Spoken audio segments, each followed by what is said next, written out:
Hello friends. आज हम बात करते हैं इलेक्ट्रोस्टैटिक्स के पार्ट सेकंड की।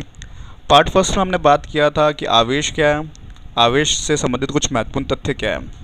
आज हम बात करेंगे कि मटेरियल कितने टाइप के होते हैं। सेकंड हम बात करेंगे कि किसी भी वस्तु को कितने प्रकार से आवेशित किया जा सकता है। फर्स्ट हम बात करते हैं टाइप्स ऑफ मटेरियल्स की। तो फर्स्ट टाइप है इसका कंडक्टर। कंडक्टर को हिंदी में चालक कहा जाता है। सेकंड है इंसुलेटर और डाइलेक्ट्रिक। इंसुलेटर को कुचालक कहा जाता है, जबकि डाइलेक्ट्रिक को परावैद्युत कहा जाता है। थर्ड टाइप है इसका सेमीकंडक्टर। सेमीकंडक्टर को हिंदी में अर्धचालक कहा जाता है। हम बात करते हैं अब कंडक्टर की। कंडक्टर वे मटेरियल होते हैं जिनमें संयुक्ता कोश के इलेक्ट्रॉन दुर्बल नाभिकीय आकर्षण बल के द्वारा बंधे होते हैं। ये इलेक्ट्रॉन पदार्थ में गति करने के लिए स्वतंत्र होते हैं। इन इलेक्ट्रॉनों को मुक्त इलेक्ट्रॉन भी कहा जाता है। जैसे कि वीडियो में दिख रहा है, जो ग्रीन कलर की जो बॉल्स है वो पॉजिटिव आयंस है, एंड पर्पल कलर की बॉल्स जो कंटिन्यूसली मोशन कर रही है वो हमारे फ्री इलेक्ट्रॉन्स हैं। यदि किसी पदार्थ के 1 मीटर क्यूब आयतन में मुक्त इलेक्ट्रॉन की संख्या 10 की पावर 29 होती है या इसके आसपास होती है तो उन पदार्थों को चालक पदार्थ कहा जाता है। ये पदार्थ स्वयं में से विद्युत धारा को प्रवाहित करने में सक्षम होते हैं। आइए हम बात करते हैं चालक पदार्थों के एग्जाम्पल्स की। जैसे मैं बात करूं एग्जाम्पल्स के अंदर, तो मेटल्स लाइक कॉपर, निकल, एल्यूमिनियम ये चालक होते हैं। सेकंड हम बात करें कि ह्यूमन बॉडी भी एक अच्छा कंडक्टर है। थर्ड, अर्थ भी एक कंडक्टर है। और सबसे अच्छा कंडक्टर होता है सिल्वर। आइए अब हम बात करते हैं इंसुलेटर और डाइलेक्ट्रिक की। इंसुलेटर और डाइलेक्ट्रिक के अंदर वे पदार्थ होते हैं जिनमें संयुक्ता कोश के इलेक्ट्रॉन प्रबल नाभिकीय आकर्षण बल के द्वारा बंधे होते हैं। इनके 1 मीटर क्यूब आयतन में मुक्त इलेक्ट्रॉनों की संख्या नगण्य होती है। ये स्वयं में से विद्युत धारा को प्रवाह करने में सक्षम नहीं होते हैं। आइए अब हम बात करते हैं इंसुलेटर या फिर डाइलेक्ट्रिक के एग्जाम्पल्स के बारे में।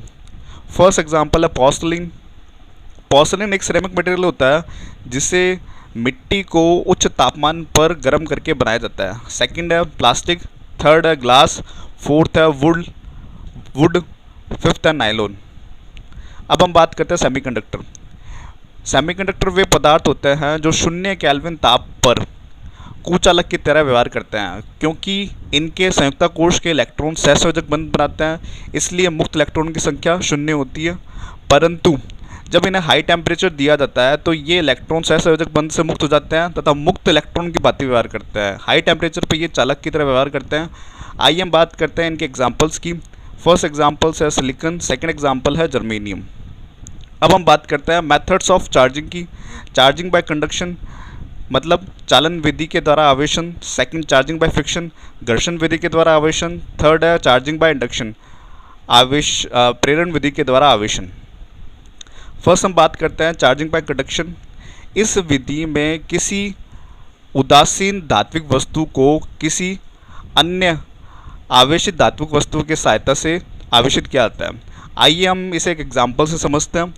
फर्स्ट एग्जाम्पल में हम देख रहे हैं कि एक मेटेलिक बॉडी है जिसके ऊपर नेगेटिव चार्ज यूनिफॉर्मली डिस्ट्रीब्यूटेड है। अब अगर हम इस नेगेटिवली चार्ज बॉडी को न्यूट्रल बॉडी के साथ कांटेक्ट में लेकर आते हैं तो ये जो नेगेटिव चार्ज है वो चार्ज बॉडी से न्यूट्रल बॉडी की ओर ट्रांसफ़र होता है। और ये ट्रांसफ़र तब तक होता है कि जब तक दोनों पर चार्ज का अमाउंट सेम नहीं हो जाता। बट ये तभी संभव है, ये कंडीशन तभी लगती है जब दोनों बॉडीज़ की चार्ज टेकिंग कैपेसिटी, आवेश धारण करने की क्षमता समान होती है। नेक्स्ट हम बात करते हैं कि इसके अंदर सबसे इम्पॉर्टेंट बात ये है कि इस मेथड से चार्ज करने के लिए दोनों वस्तुओं का चालक होना आवश्यक है। नेक्स्ट हम बात करते हैं चार्जिंग बाय फ्रिक्शन। इस मेथड में हम किन्हीं दो वस्तुओं को आपस में रगड़ते हैं जिससे इलेक्ट्रॉन कम विद्युत ऋणात्मकता वाली वस्तु से अधिक विद्युत ऋणात्मकता वाली वस्तुओं की ओर गति करते हैं। आइए इसे एक एग्जाम्पल समझते हैं।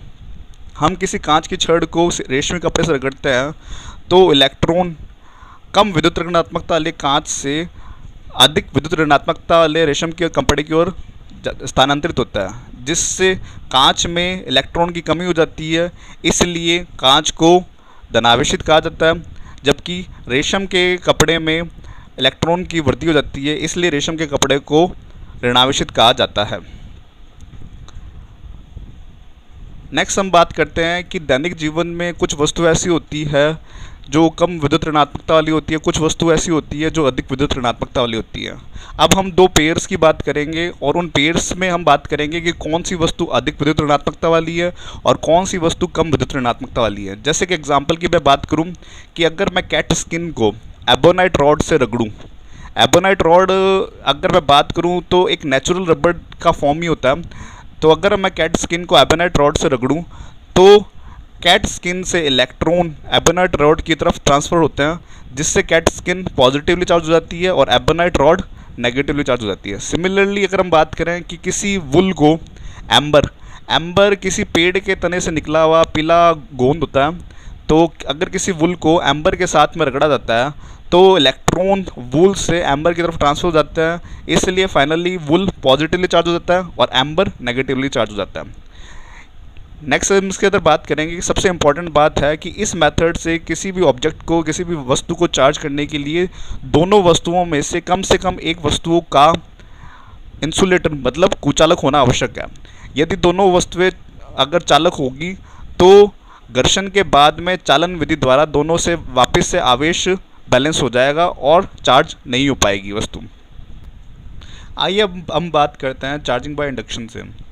इस विधि द्वारा किसी उदासीन वस्तु को किसी आवेशित वस्तु के संपर्क में लाए बिना आवेशित किया जा सकता है।